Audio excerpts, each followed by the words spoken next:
Retour sur le plateau d'Equipmag TV pour un Daily News consacré au Retail Expo China, à Equipmag Retail Expo China, qui aura lieu du 15 au 17 octobre au Shanghai Exhibition Center, donc octobre 2014 bien évidemment. J'ai à mes côtés Sophie Lubé, la directrice d'Equipmag. Bonjour Sophie, bienvenue. Face à elle, Tania Hockey, qui est directrice marketing retail et chargée de l'international chez Cegid, que nous avons reçu sur ce plateau TV d'ailleurs. Et puis Dan Otmesguin, qui est directeur général de Stories. Tous les deux, Cegid et Stories, vous travaillez en Chine et c'est avec vous qu'on va essayer de comprendre un petit peu ce qu'est le marché chinois. D'abord peut-être Sophie, une sorte de petit pitch sur ce nouveau salon, Equipmag Retail Expo China. On va y arriver. Voilà, le temps simplement que tout se cale et je pense que ça va marcher. Voilà, je pense que là, ça fonctionne. Merci de m'inviter pour parler de ce salon donc, que nous lançons en Chine. Donc, c'est Equipmag Retail Asia China, donc pour la première fois à Shanghai. Alors l'idée c'est de pouvoir apporter en fait toute la valeur ajoutée d'un salon comme Equipmag qui traite du retail à 360 degrés et de faire de ce salon donc un salon international en Chine. Alors, quelques chiffres, 5400 square meters, enfin mètres carrés, je lis bêtement l'anglais, 160 exposants, 8000 visiteurs attendus, donc c'est déjà un beau salon.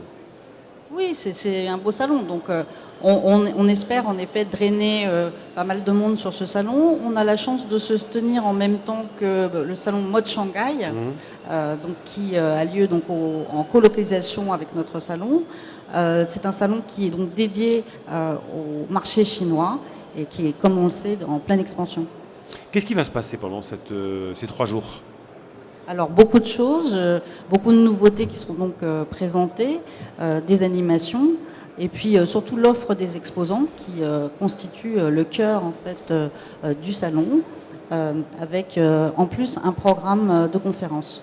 Alors, quelle est, je dirais, la répartition entre les internationaux qui seront sur Shanghai et les Chinois ? Bon, on n'a pas encore forcément d'éléments là-dessus ? Si, c'est-à-dire, bon, bien évidemment, c'est à la fois un mix en fait entre des exposants internationaux et des exposants chinois.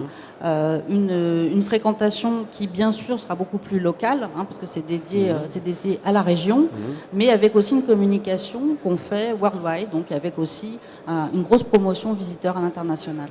Alors Dan, vous êtes donc le directeur général de Stories. Ça fait 6 ans que vous travaillez en Chine, essentiellement pour des enseignes chinoises. Moi, je voudrais qu'on essaie de comprendre un petit peu le retail chinois, les usages, les technos qu'on n'aurait pas éventuellement chez nous ou qu'on aurait exportés. Et surtout, peut-être qu'on torde le cou à certaines idées reçues sur la Chine et qu'on essaie de comprendre un petit peu la réalité. Sur la copie ? Non, pas forcément là-dessus, mais c'est vrai qu'on se fait une idée toujours un peu fantasmagorique. Alors, je ne sais pas pourquoi vous ne voulez pas, ni vous, Dan, ni Sophie, mettre le micro du bon côté pour qu'on voit Equipmag. Voilà. Autant pour nous. Quelques mots, donc, effectivement, sur ce marché du retail chinois. En fait, le marché du retail chinois a beaucoup évolué sur les 6-7 dernières années. C'est-à-dire que quand nous, on est arrivé en Chine, on est arrivé avec nos méthodes de stratégie de marque, puisqu'à chaque fois qu'on travaille pour un client, on travaille d'abord pour la marque et ensuite un des terrains de jeu et le point de vente pour qui on fait un concept. La Chine a évolué dans la mesure où jusqu'à 6 ans, c'était des coques dans lesquelles on distribuait des produits et globalement la relation client n'était pas vraiment un sujet et même la valeur de la marque n'était pas un sujet, la valeur de l'enseigne. C'est-à-dire qu'ils ouvraient des magasins avec une marque qui était une marque presque une marque patrimoniale, mais par contre, c'était pas une marque, si vous voulez, dans lequel on va mettre du contenu, dans lequel on va mettre une histoire, dans lequel on va mettre un concept. Et là, depuis 6 ans, on s'aperçoit... Oui, parce que, juste je fais une parenthèse, parce qu'on était dans la sphère du consumérisme pur. Tout à fait. Voilà, et pas effectivement de la recherche de crédibilité de la marque, etc. De crédibilité, même de contenu dans la marque, pour pouvoir avoir, si vous voulez, une relation particulière avec l'enseigne qui va faire que vous allez venir et revenir. Ce que vous ne pourrez pas changer chez les Chinois, c'est la dimension de faire une bonne affaire. Donc maintenant, on travaille sur l'image prix. Donc c'est vrai que tout ce qu'on va pouvoir apporter, et c'est un vrai sujet pour eux, c'est tout ce qui va pouvoir valoriser le produit, donner de l'information sur le produit, ça devient un vrai sujet pour eux. de pouvoir avoir une marque avec un contenu et une marque qui ne va pas exister juste en façade, mais qui va aussi exister au niveau du produit, au niveau de toute l'expérience d'achat, donc pouvoir créer du contenu pour les marques. Le digital que nous, on travaille avec notre structure Pulse devient aussi un vrai sujet pour faciliter justement l'accès aux produits et pour pouvoir faciliter aussi la vente. Donc le cross-canal, ça devient aussi un sujet, mais tout va très vite. C'est-à-dire que comme vous passez de génération en génération, c'est-à-dire ce qui va mettre 10 ans chez nous, ou 15 ans ou 20 ans, chez eux, en 5 ans, on a fait la bascule. On a fait la bascule. Donc c'est vrai qu'aujourd'hui, ils cherchent à mettre de la valeur dans la marque. Ils ont compris que la marque avait une valeur et qu'il fallait y mettre du contenu, qu'il fallait la travailler et pas juste prendre des success stories qu'on voit à l'international, ouvrir un magasin en faisant la même success story. Ils ont compris qu'il fallait la travailler pour la rendre pérenne parce que les autres acteurs, ils poussent derrière et que ouvrir 100, 200, 500 magasins, demain, un nouvel acteur arrive, va en ouvrir 1000 et que la Chine c'est vraiment un marché, on le sait, concurrentiel, mais à des dimensions jamais vues jusqu'à présent, quoi. On parlait de copie, on va s'éloigner de cette idée reçue. Les Chinois, avant tout, de ce que j'en sais, de ce qu'on voit aussi, cherchent à rapatrier, à s'approprier les best practices, les réussites, et pas forcément à copier bêtement. Oui, alors peut-être que maintenant, moi, je suis déformé, parce que depuis 2007, on travaille pour des acteurs locaux. On accompagne bien sûr nos clients en France, que ce soit ou en Suisse, j'allais dire Davidoff ou d'autres enseignes. Mais en Chine, c'est vrai que maintenant, moi, je ne les vois plus comme juste avoir copié un modèle de manière outrageuse et très désagréable. Non, en fait, ils apprennent des succès des autres. Et ils ne vont pas challenger votre succès. C'est-à-dire qu'ils vous disent, vous avez réussi avec ça, bravo, je vais prendre exemple sur vous et je vais réussir moi aussi. Mais c'est... Alors peut-être que j'ai une vision complètement déformée, mais pourtant c'est la même depuis 7 ans. D'abord parce que le marché, la demande a changé. La demande a changé. C'est vrai qu'ils sont demandeurs en fait de ces nouveaux concepts. Mais donc ils vont prendre exemple, mais maintenant ils ont compris qu'il fallait passer à l'étape d'après. C'est-à-dire, je prends exemple, mais je le travaille.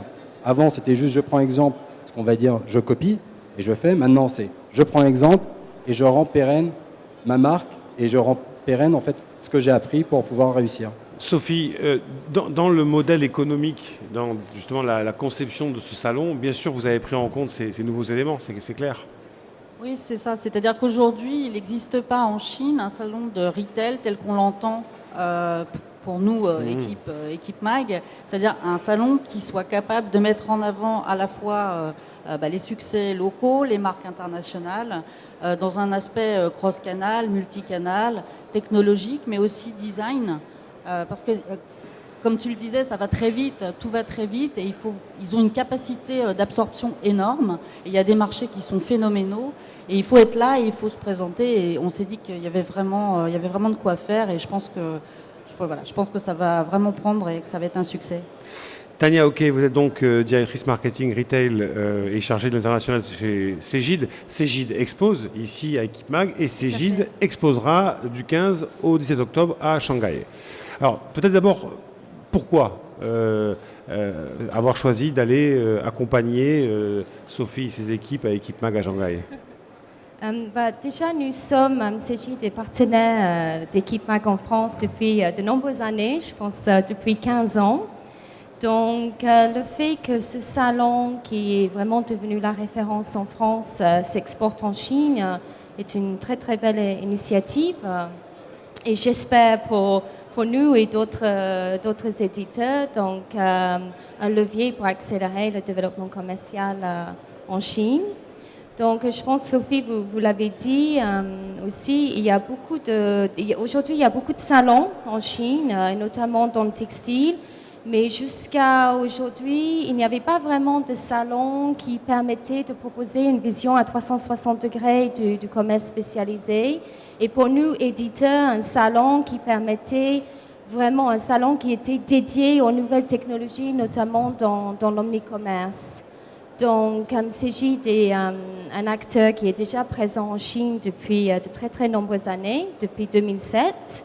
Donc, nous avons des bureaux à Shanghai, à Shenzhen et à Hong Kong. Donc, c'est tout naturellement que nous avons décidé de poursuivre l'aventure avec Equipe Mag en Chine.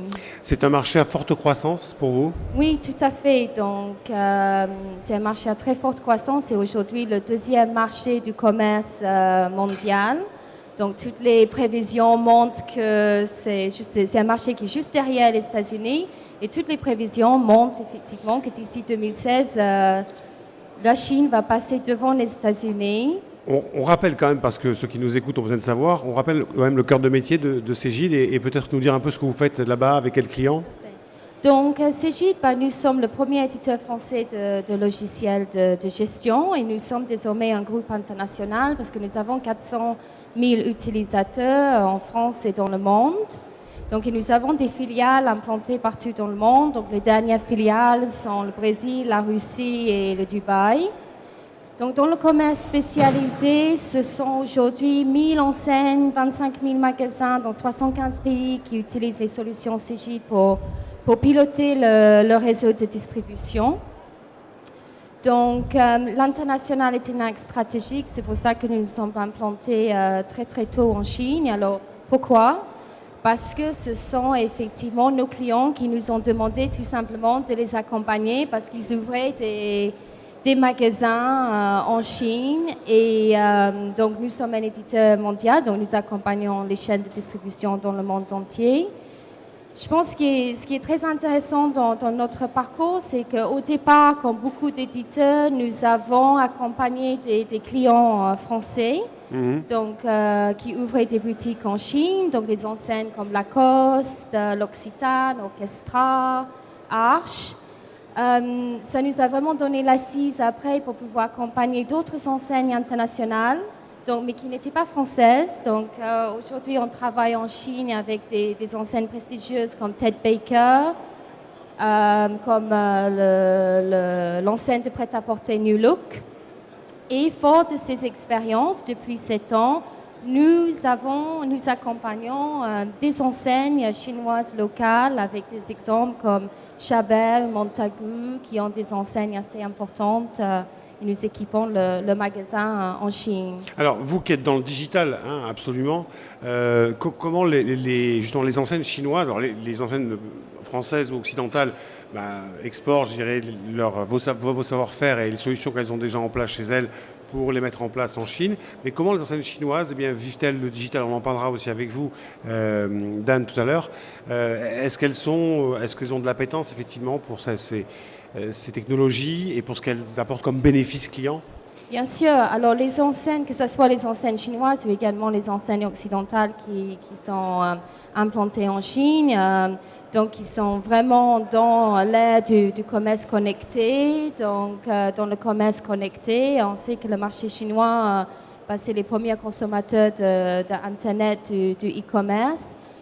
Ce qui est intéressant, c'est que nous, ce qu'on rencontre quand on échange avec les retailers sur place, c'est vraiment, il y a beaucoup de demandes autour de tout ce qui est gestion de la fidélité, de la relation client. Ce qui est votre spécialité. Ce qui est une partie de notre spécialité. Mais en Chine, par exemple, tout ce qui est programme de fidélité, c'est beaucoup plus compliqué, beaucoup plus complexe qu'ici. Pourquoi? En Europe, parce que les Chinois ils adorent faire du shopping. Hein. Et ils adorent encore tous les systèmes de couponing. De couponing. Ouais. Donc ils sont restés sur le print. C'est presque culturel chez eux. Ouais. Donc il faut repenser le couponing. La dématérialisation du couponing, c'est pas aussi facile que ça. Ça arrivera. Ça va arriver. C'est fait partie des gros sujets, du digital et d'enjeux pour Cegid. Mais c'est vrai qu'aujourd'hui, la relation client, en fait, il y a deux choses. Il y a à la fois la partie, tout ce qui va être de l'ordre de la relation client, parce que ça y est, les retailers chinois ont compris que le consommateur, ils avaient beau être beaucoup, il fallait quand même avoir de l'empathie et de la considération, donc c'est devenu un vrai sujet.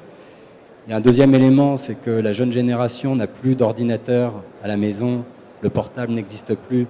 Aujourd'hui, c'est le smartphone et la tablette, et que là aussi, tout le travail d'équipement, c'est plus un sujet, parce qu'il faut savoir que maintenant, la Chine, tout l'est de la Chine est bien équipé. Maintenant, c'est la ruée vers l'ouest et qu'il et que tout l'enjeu, ça va être aussi ces smartphones, donc de réussir à faire rentrer ces sujets dans le point de vente. Et puis, il y a un autre pilier, c'est que les Chinois cherchent maintenant une expérience shopping, une expérience de lieu, et donc de faire des concepts qui soient vraiment, une vraie immersion pour le consommateur global. Donc le digital à sa place, donc la relation client à sa place, la fidélisation aussi. Donc il faut être capable de prendre le train en marche, c'est même le TGV en marche, quoi. Tania, il y a quelque chose qui doit être assez extraordinaire quand on travaille en Chine, c'est que c'est l'effet de masse.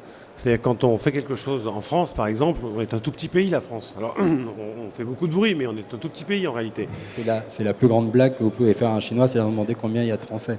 Voilà. Et quand vous leur dites les chiffres, ils disent non, mais c'est pas vrai. C'est même pas une sous-préfecture pour eux, effectivement. Et ça va être assez excitant et aussi intéressant en termes de business parce qu'il y a un effet de masse immédiat. On peut toucher très rapidement plusieurs dizaines de millions de personnes.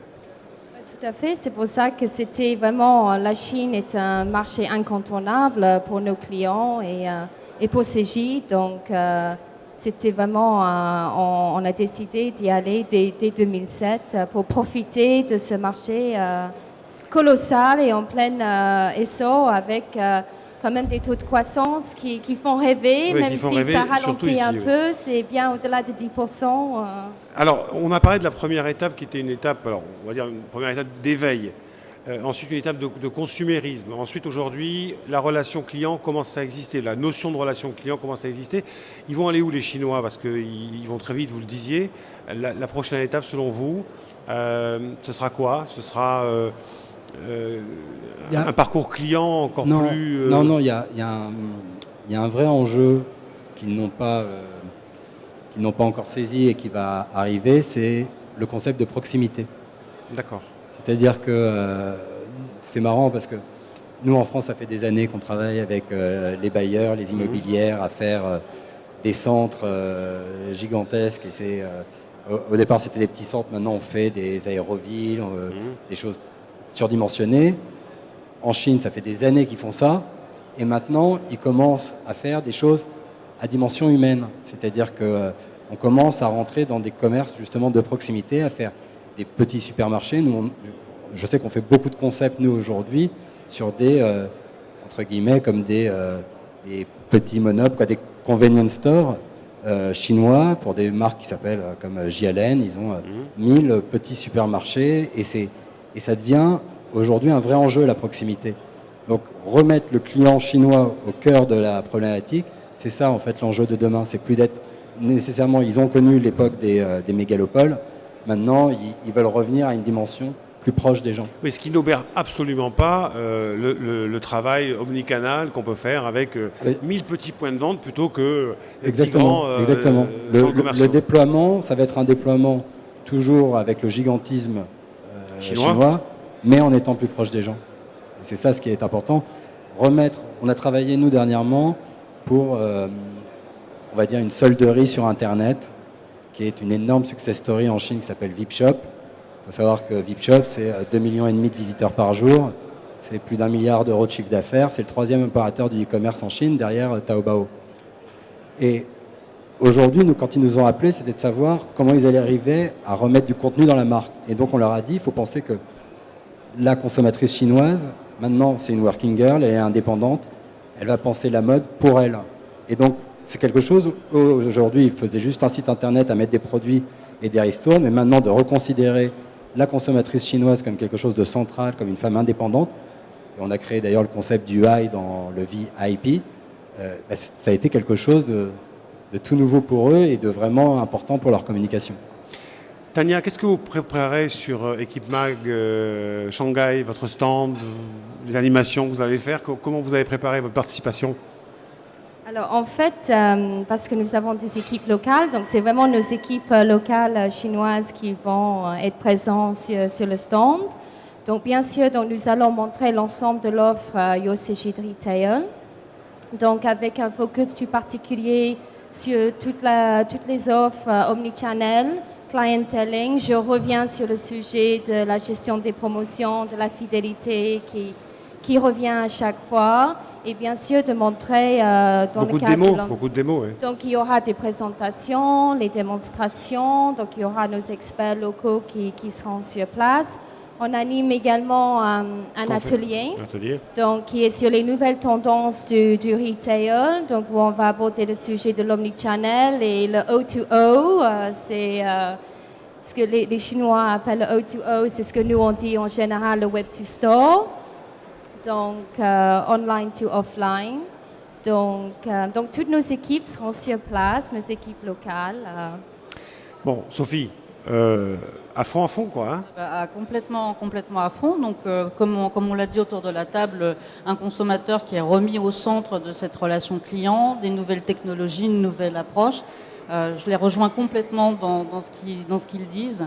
Et c'est vrai que du coup, on espère que le salon va donc répondre à toutes ces attentes et connaître un vrai succès, une vraie dynamique. Alors, Sophie, Equipe Mag 2014 se termine ce soir. Un très bon cru, belle réussite. Merci. Hein, oui, c'est vrai très beau salon. C'est vrai que c'est un beau succès cette année, aussi une très belle dynamique qu'on a voulu donc poursuivre et continuer. Et alors, qu'est-ce que vous nous préparez pour les prochains mois? Et bien justement, donc c'est-à-dire que donc notre prochaine étape, c'est notre Equipe Mag China. Donc on s'est rendu compte très fortement de tous ces rapprochements qui existent entre le monde du retail et l'e-commerce. Donc ce qu'on propose l'année prochaine, c'est d'organiser une belle manifestation qui va s'appeler la Paris Retail Week. Et dans cette Paris Retail Week, il y aura à la fois un salon qu'on va appeler Digital In-Store, qui sera donc la partie dédiée aux retailers, et le salon e-commerce Paris que tout le monde connaît. Donc c'est quand, un grand rendez-vous.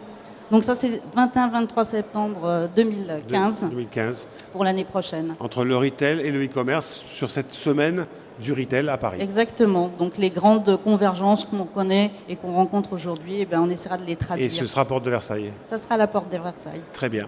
Merci à tous les trois d'être venus sur ce plateau nous parler du marché chinois.